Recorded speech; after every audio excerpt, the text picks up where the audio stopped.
கல்லீரல் மண்ணீரல் எல்லாமே ஒவ்வொரு உணவாக சேர்த்து வச்சு கழிவுகள் அத்தனையும் கொஞ்சமாக பிரித்து கடைசியாக பார்த்தீங்கன்னா கல்லீரல் எல்லா சப்ஜெக்டையும் கொண்டு மடக்குடலை தள்ளிடு. இந்த மடக்குடலை தள்ளிடுச்சு அப்புறம் அந்த கல்லீரல் நல்லா ரெஸ்ட் எடுத்துச்சுன்னா எந்த தொந்தரவும் இல்லைங்க. அதே கழிவுகள் தேங்கிட்டே இருந்துச்சுன்னா கட்டாயம் பிரச்சனை நிறைய வருதுன்னு அர்த்தம். அப்போ சூரிய அஸ்தமனத்துக்கு அப்புறம் உணவு சாப்பிட்ற பழக்கம்ன்றதே பண்டைய தமிழர் அப்படி கிடையவே கிடையாதுங்க. வெளிநாட்டுக்கார கொண்டா அது பேர் டின்னர்னு அறிமுகம் வச்சு அந்த டின்னர் தான் இன்னைக்கு வந்து இரவு நேரம் 3 வேளை உணவாக போயிடுச்சு. 2 வேளை உணவு போதும். நிறைய பெண்கள் குறிப்பா சொல்லும் போது வாரத்துல ஒரு நாள் வந்து விரதம் இருக்கிறேன் அப்படின்னு முழு நாளுமே வந்து ஆகாரம் எதுவும் எடுத்துக்காம தண்ணி மட்டுமே குடிக்கிற பழக்கம் வழக்கம் இருக்கு. வாரம் வாரம் விரதம் இருக்கிறது சரிதானா? அது சரிதான் சார். உங்களுக்கு ஏதோ சமயத்தில் உங்களுக்கு வந்து ஓய்வு கொடுக்குறீங்க உடலுக்கு, அது பெஸ்ட்டான விஷயம் தான், நல்ல விஷயம் தான், எடுதலே கிடையாதுங்க. ஆனால் இரவு நேரம் எல்லா உணவும் எப்படின்னா விரதம் இருந்துட்டு எல்லா உணவும் நேரத்தையும் சேர்த்து நைட் சாப்பிட்ற மாதிரிங்களா, அது அந்த விரதத்துக்கு வேஸ்ட்டு. இப்போ இந்த காய்கறிகளை எல்லாம் ஒரு அரை வேக்காட்டில் சாப்பிடுங்கன்னுலாம் சொல்கிறாங்க இன்னைக்கு தேதிக்கு. அது அப்படி சாப்பிடலாமா இல்லை பச்சையாகவே சாப்பிடுங்க? வேக்காடு சாப்பிடலாம். நீங்கள் இப்போ உடனே பச்சையாக சாப்பிட முடியாது இல்லையா. இப்போ கிழங்கு இருக்குது, கிழங்கு பூச்சி கிழங்கு சக்கரை வெள்ளி கிழங்குலாம் இருக்குது, அதை வேக வச்சு தானே சாப்பிடலாம். அது மாதிரி சாப்பிடலாம்.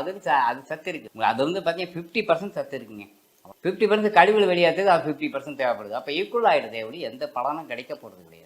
இப்போ இந்த ஒரு சிலர் இன்னைக்கு தெரிஞ்சுக்கிட்டுங்க, இப்போ ஒரு 30 வயசு இருக்கிறவங்களுக்கும் ஒரு 40-50 வயசு இருக்கிறவங்களுக்கு அந்த வயசு வாரியாவே பிரித்து சொல்லுங்க.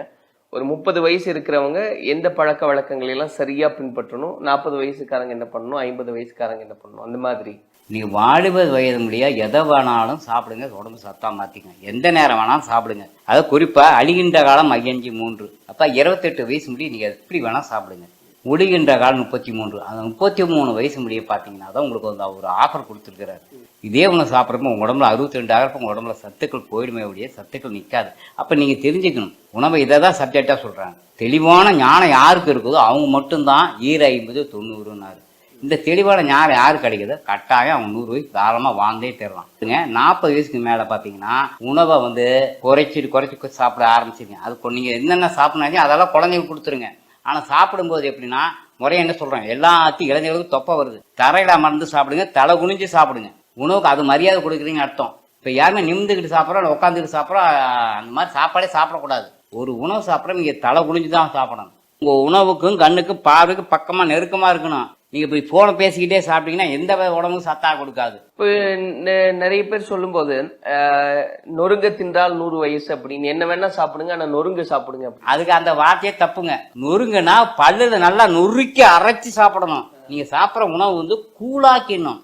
எவ்வளோ ஹெவி உணவு உடம்புல பல்லுல கூழாக்கி அதுக்கப்புறம் தான் உள்ளுக்குள்ள தரணும். அதுவே தான் நொறுங்க தின்னா 100 வயசு ஒழிய நொறுங்க திங்கிறது அந்த நொறுங்கு வேற இந்த நொறுங்கு வேற. பண்டைய காலத்தை பாருங்க, அந்த காலத்து கல்யாணத்துல பாத்தீங்கன்னா பந்தி பாயின்னு ஒன்று போடுவாங்க. பந்தி பாய் உட்காந்து தரையில உட்காந்து சாப்பிடுவாங்க. பரிமாறும் போது குனிஞ்சு தான் பரிமாறணும். அப்ப பரிமாறும் குனிஞ்சு படிஞ்சா தொப்பை கிடையாது, சாப்பிட்டோம்னு குனிஞ்சு சாப்பிட்டா தொப்பை கிடையாது.